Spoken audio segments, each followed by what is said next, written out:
What's going on, guys? So it's a good day. So pauwi na ako. Kakatapos ko lang mag-train ng client. I had one client this morning. And ayun, sobrang thankful kasi may clients pa rin ako kahit na sarado pa rin yung mga gyms. And anyway, pagdating ko sa bahay, share ko sa inyo yung mga mistakes na nagawa ko as a beginner nung nagsisimula pa lang ako sa gym. So yun, share ko sa inyo lahat para habang mas maaga pa yung mga beginners, may tama nyo na agad. So, ayun lang. So, tayo nyo ako makauwi and just sit back and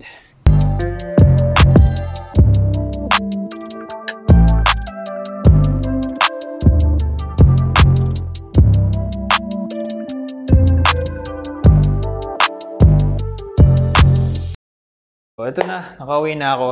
And today I just want to share with you guys the 6 things I wish I knew when I started lifting. So nagsisimula pa lang ako, sana talaga alam ko na itong mga bagay na ito na i-share ko sa inyo. Kasi napaka daming oras at panahon ang nasayang ko. Kasi hindi ko alam itong mga bagay na to. And yun nga, I started lifting when I was 17 years old. And now I'm 32 years old. And I can say that for the last 7 years, dun lang ako nakakita ng talagang good progress, continuous progress for the last 7 years ko sa bodybuilding. And dun sa unang 8 years, sobrang bagal ng progress and napakarami kong nasayang na panahon. Kasi hindi ko alam itong mga bagay na to na i-share ko sa inyo. So, unang-una dyan is yung mind to muscle connection. Mind to muscle connection. So, ano ba yun, coach? Yan yung utak mo habang nagbubuhat ka. Kailangan nakafocus sa muscle na tina-target mo. Just like me, nung nagsisimula pa lang ako, ang una kong napansin is yung shoulders ko and triceps ko ang unang nade-develop. And naiiwan yung chest ko and yung back ko. So, ano bang naging problema doon? Kasi, ginagawa ko, for example, nag-train ako ng chest, I'm doing bench press, mas focus yung utak ko dun sa bigat ng binubuhat ko, sa dami ng plates na ikinakarga ko. And hindi ko na naiisip na kailangan ko palang mag-focus dun sa muscle na tina-target ko. So, ang nangyayari, pag nagbe-bench press ako, kinukuha ni shoulders and ni triceps yung stimulus.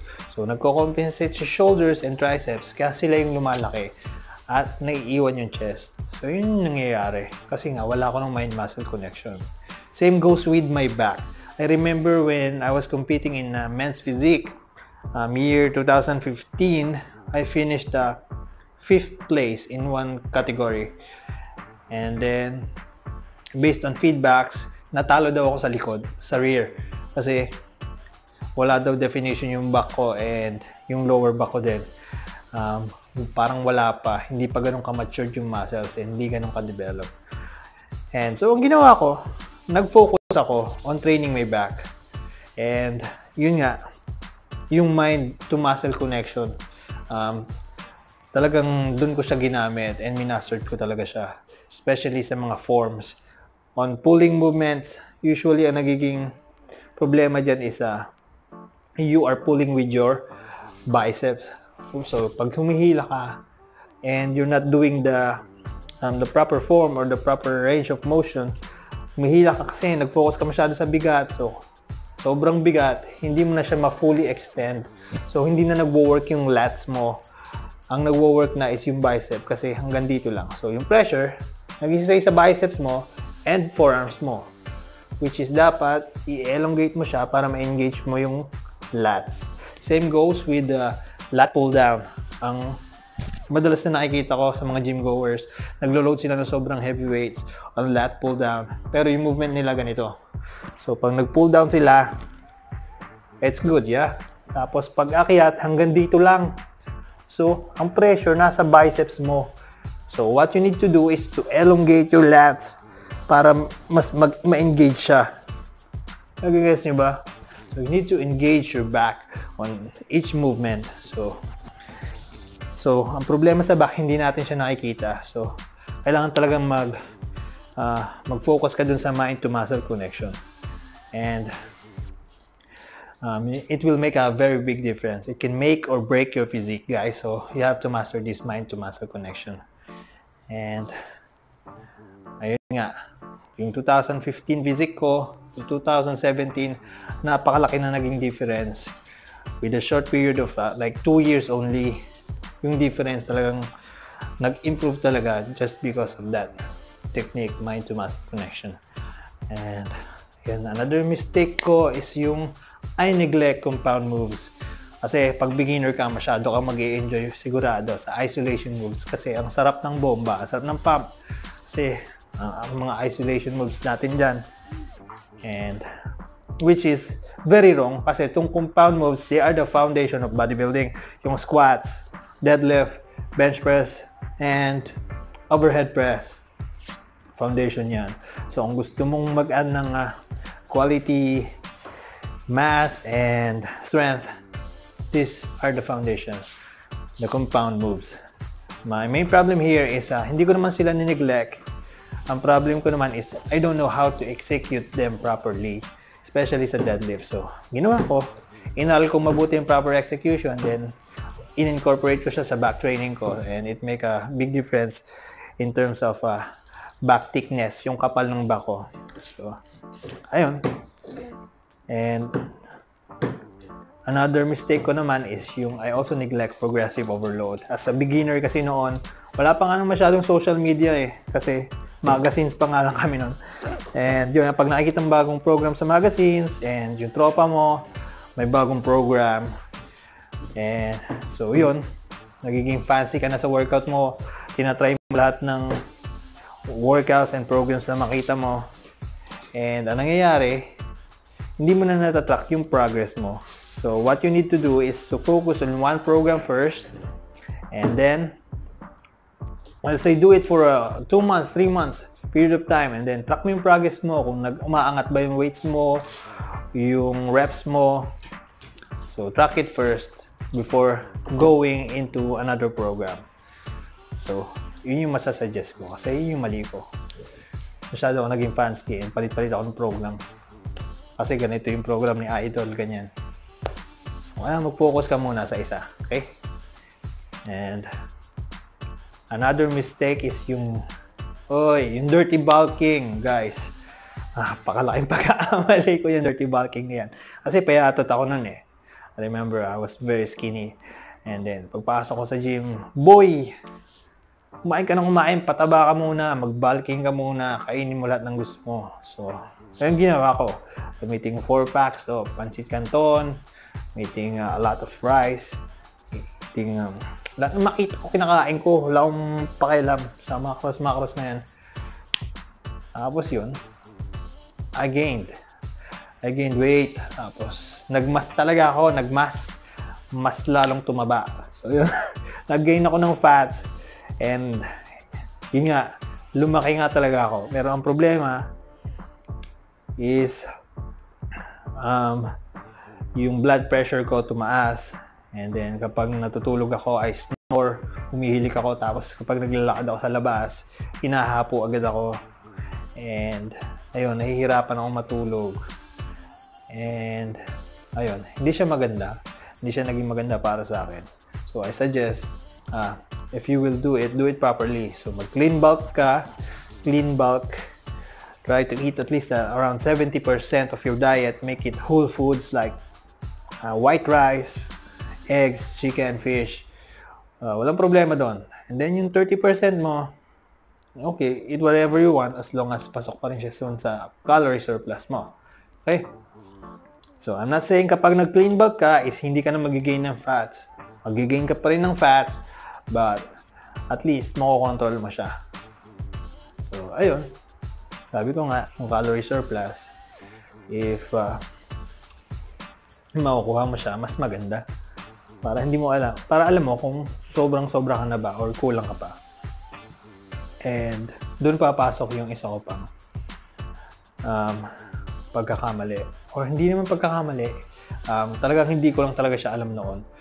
Yung how to track your macros. Kasi noon wala pa namang macros, wala pa namang MyFitnessPal, wala pa naman yung mga digits na yan. Yung mga estimated protein, fats, carbs na yan. Wala pa niyan noon. But I can tell you guys that we are still tracking. Kahit wala pa yung mga macros na yan, calories na yan, nagtatrack pa rin kami as a bodybuilder. I remember 2008 when I was competing for a bodybuilding competition. Wala pang men's physique noon. My first competition, I won first place. Fifth place. And second, I won first place. Tapos, yun. That was year 2008. I won 2 competitions, a competitive category, and without tracking my macros. But, I'm still tracking my foods. Guys, take note, I'm still tracking my foods. For example, high carbs ako ngayon, so I'm having 2 cups of rice, or 2 potatoes, or 2 kamote each meal. The next week, I want to go low carb. So, babawasan ko lang ng isang portion ng kanin, isang portion ng kamote. See? See how it goes? So, nagtatrack pa rin kami kahit wala pa yung macros noon. And we are winning. And yung conditioning namin noon is hindi naman ganun kaganda. Hindi ganun kapangit. Competitive pa rin kami noon kahit wala pa yung macros noon. But when I started learning it 2015, it's a men's physique era na, and ayun, it made a very big difference in my physique. I was surprised kasi yun, since 2015, 16, 17, 18, I was winning. Kasi na-master ko na yung tracking ng macros. Nung unang-una talagang sobrang hesitant ako kasi parang OC siya, obsessive compulsive. Ano ba naman yan, lahat na lang ang kakainin mo, titimbangin mo, susubo mo na lang, titimbangin mo pa, kikiluhin mo pa, di ba? Pero ayun, wala namang masama kung magta-try. So I'm not forcing you guys. So yun din yung naisip ko noon, wala namang masama kung itatry. So inaral kong mabuti, and then in-apply ko sa sarili ko. Then yun nga, nagkaroon kasi ako ng resulta. Nakita ko yung mga resulta on my physique, which is talagang drastic and talagang napaka ganda ng naging resulta. Kasi nga, I was winning and I can see my physique is on a different level every year. And ayun, in-start ko siyang i-apply sa mga clients ko, and they are also seeing very good results in terms of their health. Not just sa panglabas, kundi sa overall health nila and lifestyle, which is very good. And ayun, senior ko na rin sa inyo yung maintenance calories, calorie surplus, calorie deficit, on how I compute it. Okay? So, paano ko ginagamit para sa sarili ko. Senior ko sa inyo. I'm not saying that it will work for you, but pwede nyo siyang itry. Okay? So, wala namang mawala kung itatry natin. Okay? So, yun nga, may mga guys on social media, they are trying the formula, and may nakita lang ako, or may nakapagsabi lang sa akin, na nakita ko na rin, that one of these coaches online, he posted yung macros ng isang tao. Pinost niya yung macros ng isang tao, tapos pinost niya yung sarili niyang computation and ng macros ng taong to. And this coach is insisting na mali daw yung computation ng isang taong to. And sinabi niya pa nga na kinumpute niya doon yun within 24 hours. Imagine guys, kinumpute niya yung macros ng isang tao for 24 hours para lang i-bash online. So, sa mga coaches dyan, mga legit coaches, thank you so much for sharing your knowledge din. And sa mga nagba-vlogs na rin na coaches, thank you kasi nakakatulong tayo. And sa mga coaches na gaya nito, suggest ko lang is, if kung may gusto kayong itama o may mali yung mga gustong matuto, itama nyo in a good way, okay? Or on a discreet way. Kung gusto nyo, send nyo ng message yung tao, bro, ito yung computation ko ng macros mo. Baka gusto mong i-try kasi tingin ko parang mali yung computation mo. Dapat ganun. Huwag na nating i-post online para lang ipakita na magaling kang coach, na mali yung isang tao, and you have to degrade someone just for you to go up. So, huwag sanang ganoon. Kailangan lift enough lift tayo. Tulungan lang tayo, guys. Okay? So, yun lang yung point ko. Kung may alam ka, turo mo ng tama. Huwag sanang ganoon. Mamamahiya tayo ng tao, which is not nice. Right? So, and my another mistake is mobility work. Guys, yung mobility work, yan, I neglected it so much when I was a beginner. Let's say for the past 8 years, wala akong masyadong mobility work. Hindi ako nag-stretching, hindi ako masyadong nagwa-warm up, and I paid the price. I got injured. I had a partial pec tear on my chest habang nagbe-bench press ako. And I also have a rotator cuff injury. I also have a ruptured tendon on my shoulders. And ayun nga, kasi nga hindi ako masyado nag-focus sa mobility work, which is very important pala as a bodybuilder, lalo na kapag advanced bodybuilder ka na sobrang bibigat na yung binubuhat mo. And ayun nga, so I started working on my mobility work. So before I trained shoulders or any pushing movement, warm up ko talaga mabuti yung rotator cuff ko. And same goes with my legs. Before I train legs, nagwa-warm up muna ako with my bands, hip abduction para sa hip mobility. And then nagsisimula ako sa leg extensions, high reps, just to increase the blood flow to my legs, para kapag nag-squats ako, fully warmed up na talaga yung legs ko, and maganda na yung daloy ng dugo. And ayun guys, as much as possible, magbigay kayo kahit konting minuto lang sa mobility work, because napakalaking bagay ng mobility talaga. It can also make and break your physique. Actually, sa lahat ng diniscuss ko, it can make or break your physique.